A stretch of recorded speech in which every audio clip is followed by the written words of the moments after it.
ਆਹੋ ਸਾਰੇ ਰਾਤ ਜਿਹੜੀਆਂ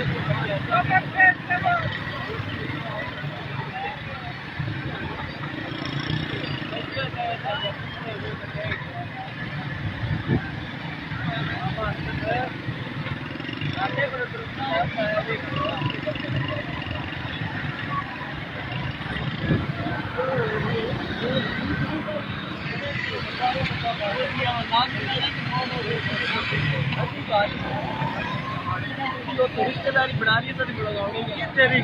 और किसका किससे ना किसका आज के पीछे आगे हेलो हेलो जने वेट तकलीफ हासिल करके कॉलर का चिंता है कि हेलो